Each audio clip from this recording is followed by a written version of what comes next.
আজ আমাদের second day কাশ্মীরের, আর আমরা পুরো রেডি দুজনে কাশ্মীর ঘোরার জন্য, কারণ আমাদের প্রচুর দিনের ইচ্ছে, শখ বলতে পারো এটা। আর ছোট বড় কম মানুষের এই শখটা নেই, অনেক মানুষেরই কাশ্মীরটা একটা স্বপ্নের মতো হয়ে রয়েছে। অনেকেই ওয়েট করে বসে আছে কবে কাশ্মীর যাব। আমাদের ফাইনালি সেটা পূরণ হয়েছে। আমার আগের ব্লগগুলো যারা দেখোনি, চটপট করে গিয়ে আমার আগের ব্লগগুলো দেখে নিও। ওখানে আমি পাঞ্জাব থেকে জম্মু, জম্মু থেকে কাটরা, কাটরা থেকে এসেছি কাশ্মীর, শ্রীনগর। সেখানে কিভাবে ট্রাভেল করেছি, কিভাবে তোমাদের সুবিধা হবে আসতে, সবটাই ইন ডিটেলসে রয়েছে। আজকের ব্লগটা আমরা শুরু করছি। আমরা যেখানে হোটেলটা নিয়েছিলাম সেই হোটেলের সাইডটা একটু অফ সাইড ছিল বলে আমরা হোটেলটা এখানে চেঞ্জ করছি। না হলে এই হোটেলটা চেঞ্জ করার আমাদের কোনো ইচ্ছা ছিল না, কারণ হোটেলটা ভীষণই ভালো। এখানকার স্টাফেদের ব্যবহার খুব ভালো, এখানকার খাবার খুব ভালো, টোটালটাই খুব ভালো। কিন্তু লোকেশনটা শ্রীনগর থেকে, মানে প্রপার শ্রীনগর থেকে অনেকটাই দূরে ছিল। সেই জন্য আমাদের এই লোকেশনটা চেঞ্জ করব বলেই আমরা ঠিক করেছিলাম। আজ আমরা যাচ্ছি সোনমার্গ, আর সোনমার্গ যাওয়ার জন্য আমরা অনেকটাই সকালে বেরিয়ে পড়েছি।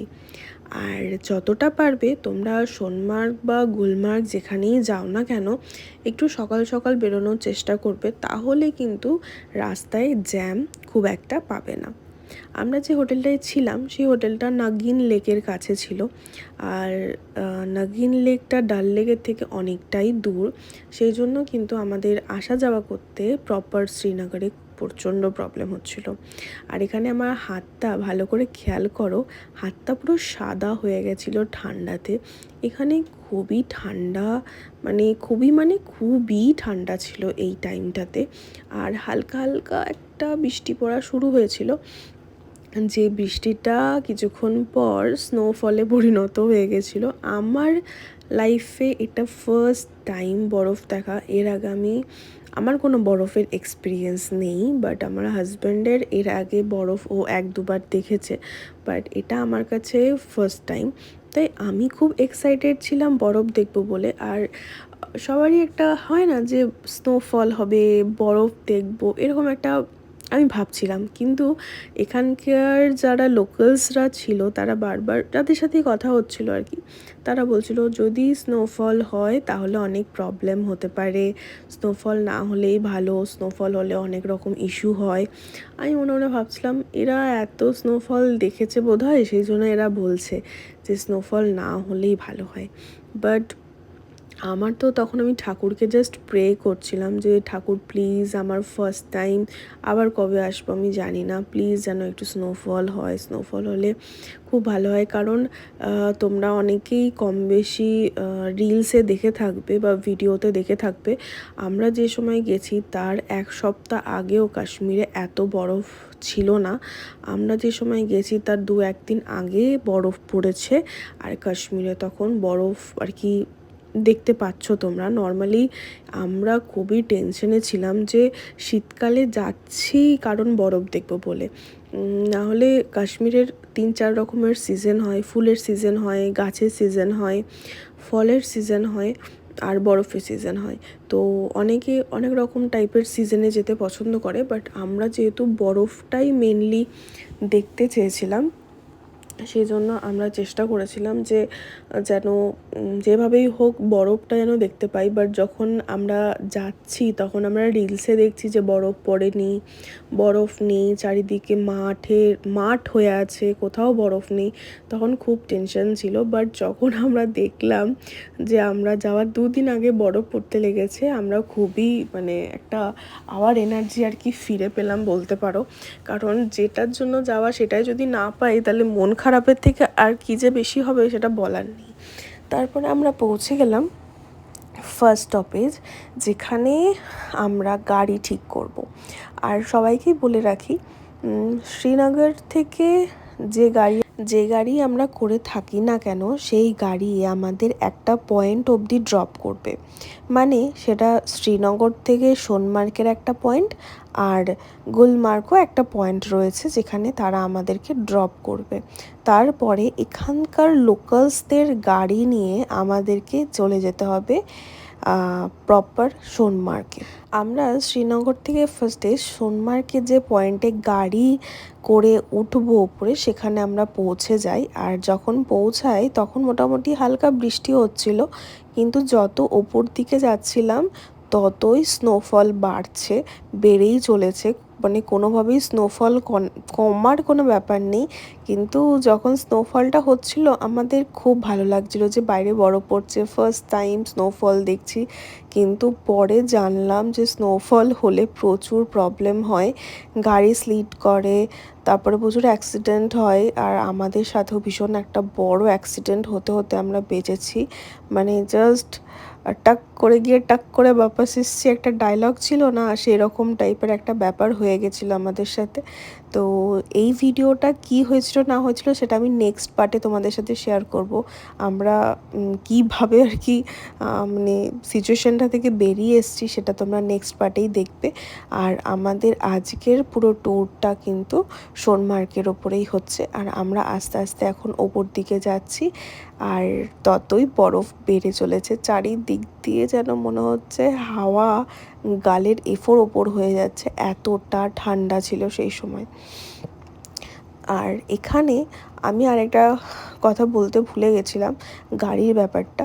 এখানে কিন্তু সব জিনিসেই বার্গেনিংটা করতেই হবে। বার্গেনিং না করলে কোনোভাবেই কিন্তু কাশ্মীরে টেকা যাবে না।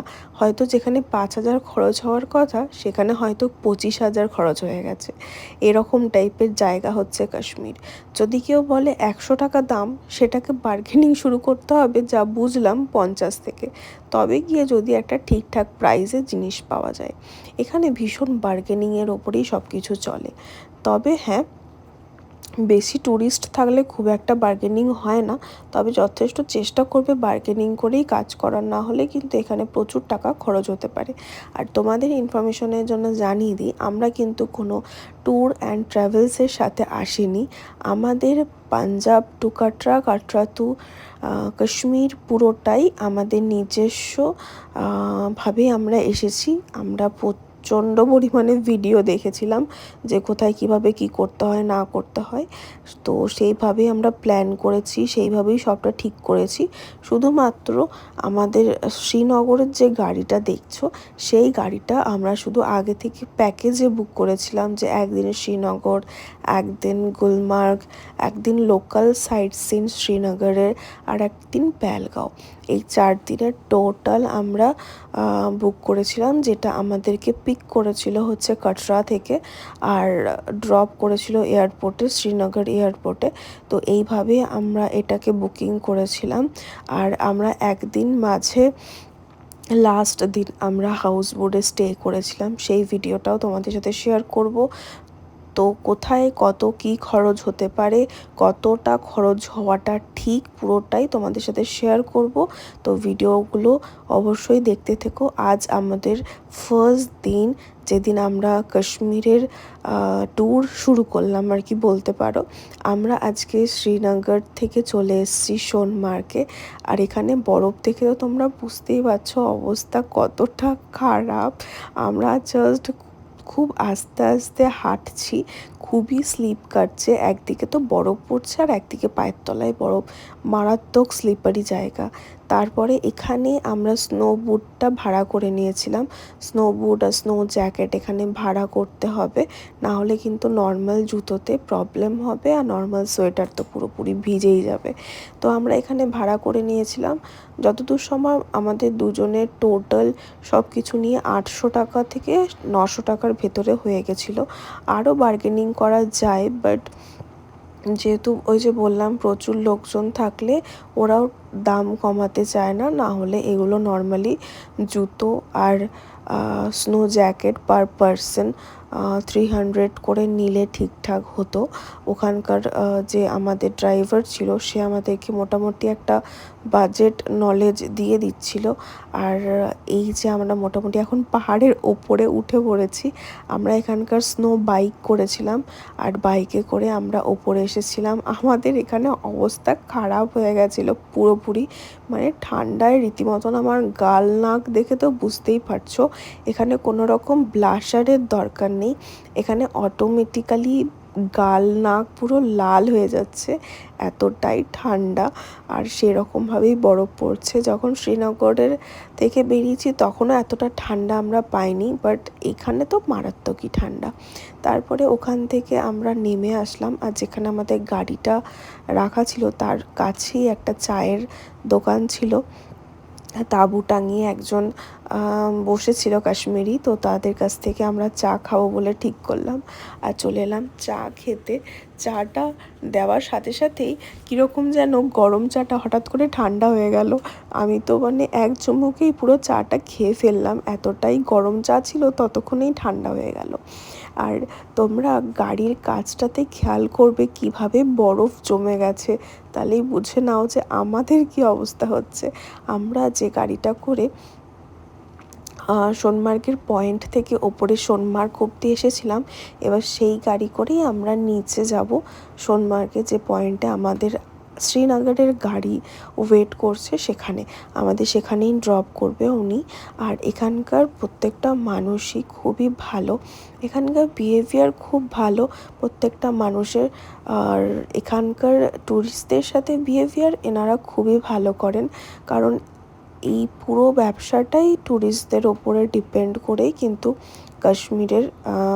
আর এখানে আরেকটা জিনিস সবাইকে বারবার বলার, যে যেখানেই যাবে প্রত্যেকটা জিনিসেই বার্গেনিং মাস্ট। কারণ আমরা যখন এই গাড়িটা বুকিং করি তখন প্রথম শুরু হয় 10,000 থেকে।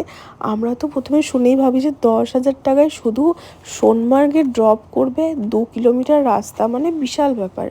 তো সেখানে লাস্ট অবধি আমরা পেয়েছি এটা 1,800 টাকাতে, যেটা পুরোপুরি মানে একটা কীরকম না, 10,000 থেকে 1,800 টাকা মানে বিশাল ব্যাপার। কেমনই আমরা প্রথমেও বুঝতে পারিনি যে এতটা কম বললে কি ওরা রাজি হয়ে যাবে, বাট আমরাও হাল ছাড়িনি। তো লাস্ট অবধি ওটা আমরা 1,800 টাকায় পেয়ে যাই, আপ অ্যান্ড ডাউন। আর তারপরে এই যখন যেখানে আমাদেরকে গাড়িটা আমাদের ড্রপ করেছিল, শ্রীনগরের গাড়িটা, বাইরে একটা হোটেল ছিল, সেখানে আমরা গেছিলাম কাওয়া খেতে, কারণ এতটাই ঠান্ডা। আর কাশ্মীরে কাওয়া ইজ ফেমাস। যারা কাওয়া খাওনি কাশ্মীরেও এসে তারা অবশ্যই বাড়িতে ট্রাই করো, কারণ এটা ইউটিউবে এটার রেসিপি রয়েছে। আর সত্যি দারুণ খেতে ছিল কাওয়াটা। আর আমরা এখানে একটা হোটেলেই এসেছিলাম কাওয়াটা খেতে, কারণ এতটা ঠান্ডা ছিল এখানে চাটা খেয়ে আর কিছু হতো না। কাওয়া একটা রেসিপি কাশ্মীরিদের, মানে এটা একটা চা পাতা দিয়েই হয়, আর জলটাকে ফুটিয়ে ফুটিয়ে এটাকে বানানো হয় আদা গোলমরিচ টোলমরিচ দিয়ে। ভিডিওতে দেখলে আরও বেশি ভালো করে তোমরা বুঝতে পারবে। ইউটিউবে সার্চ করে নিও কাশ্মীরি কাওয়া রেসিপি, আর অবশ্যই বাড়িতে ট্রাই করো। আর যারা কাশ্মীরে আসছো তারা অবশ্যই কাওয়া ট্রাই করো। সবার সেম টেস্ট তো হয় না। আমার তো কাওয়া খেয়ে খুবই ভালো লেগেছে, সরি আমার বলা ভুল, আমাদের দুজনেরই খুব ভালো লেগেছে কাওয়া খেয়ে। এরপরে আমরা শ্রীনগরের যে গাড়িটা ছিল, যার সাথে আমাদের ফুল কন্ট্যাক্টে ছিল শ্রীনগরের পুরো ট্রিপটার, তার সাথে আমরা আবার রিটার্ন যাচ্ছি আমাদের হোটেলে। আগেই বললাম আমাদের যে হোটেলটা ছিল সেই হোটেলটা আমরা ছেড়ে দিয়েছি। এরপরে অন্য আমরা একটা হোটেলে আজকে আবার স্টে করব। আর আমরা একটা মাঝখানে রেস্টুরেন্টে দাঁড়িয়েছিলাম, এখানে আমরা লাঞ্চ করেছিলাম। আর কাশ্মীরের সব খাবারই খুবই টেস্টি। আমরা এখানে রুটি আর চিকেনের কোনো আইটেম নিয়েছিলাম। এখানে যারা একটু ভাতের পাবলিক আছে, যারা একটু ভাত ভাত ব্যাপারটা রয়েছে, ভাত খেতে পছন্দ করে, তাদের একটু ইস্যু হবে, কারণ এখানে কিন্তু কাশ্মীরে চট করে ভাত পাওয়া যায় না। আর ভাত পাওয়া গেলেও সেই ভাতটা খুবই গলা গলা টাইপসের হয়, মানে ওনারা যে ভাতটা খায় সেটা খুব গলা গলা ছোটো চালের ভাত হয়। আমাদের যেরকম একটু ঝরঝরে চালের ভাত হয় একটুখানি লম্বা, সেরকম কিন্তু এখানে পাওয়া যায় না কোনো রকম ভাত। আমরা হোটেলে ঢুকে গেছিলাম। আমাদের নেক্সট দিনে যে হোটেলটা ছিল সেটাও খুব সুন্দর, খুব ভালো ছিল। আমাদের দুটো রুম দেখানো হয়েছিল, একটা এই রুমটা আর আরেকটাই সামনে। আর এই রুমের ওয়াশরুমটাও বেশ ভালো, বাট রুমটা যেহেতু ছোট ছিল সেই জন্য আমরা রুমটা চেঞ্জ করে একটু বড় রুম নিয়েছিলাম। এরপরে আমরা চলে গেছিলাম আমাদের আর একটা সামনে, এই রুমটার সামনে আর একটা রুম ছিল সেই রুমটাতে। আর এখানকার হোটেলেও ভীষণভাবে বার্গেনিং করাটাই ভালো। হয়তো 3,000 টাকার রুমটা 1500 টাকাতেও পাওয়া যায়, সেটা হয়তো এই হোটেলটা না পেলে আমরা জানতাম না। আমাদেরকে ফার্স্টে 3-3.5 মতন বলেছিল, বাট আমরা বার্গেনিং করে ওটা ফাইনালি ব্রেকফাস্ট দিয়ে আমাদের 2000 টাকা পড়েছিল, প্রায় 1000 টাকা বাঁচানো হয়েছিল বার্গেনিং করে। তবে রুমটা বেশ সুন্দর ছিল, বড় ছিল, এখানে দুটো চেয়ার ছিল, একটা ল্যাপটপ টেবিল ছিল, চেয়ার ছিল, এখানে হট কেটেল ছিল, তার সাথে বেডে আমাদের ছিল হিট বেড ছিল, প্লাস সাইডে ফোন রাখার জন্য ছিল, আর বেড টেবিল ছিল, তার সাথে পুরো রুমটাই ভীষণ নিট অ্যান্ড ক্লিন ছিল, আর সার্ভিসও বেশ ভালো। বাট এখানে এই হোটেলটাতে কোনো রকম রেস্টুরেন্ট অ্যাটাচ ছিল না, মানে খাবার অর্ডার করলে ওনারা বাইরে থেকে আমাদেরকে খাবার এনে দিচ্ছিল। আর আমরা যেহেতু অলরেডি লাঞ্চ করেই এসেছিলাম, সেই জন্য কিন্তু আমরা আর এখানে লাঞ্চের কোনো প্রশ্ন ছিল না। এখানে একটা আলমারিও ছিল, যেটা সাইজ বেশ বড় সড়ই ছিল, আর এটা একটা সাইড, আর এই সেম আলমারি আর একটা সাইডেও রয়েছে। ভিডিওটা যতটা পেরেছি তোমাদেরকে সবটাই শেয়ার করার চেষ্টা করেছি ভিডিওটাতে। তোমাদের কীরকম লাগলো বা তোমাদের যদি কিছু জানার থাকে অবশ্যই আমায় কমেন্ট করতে পারো। লাইক, কমেন্ট, শেয়ার করে দিও, আর বেল আইকনটা হিট করে দিও। Thank you.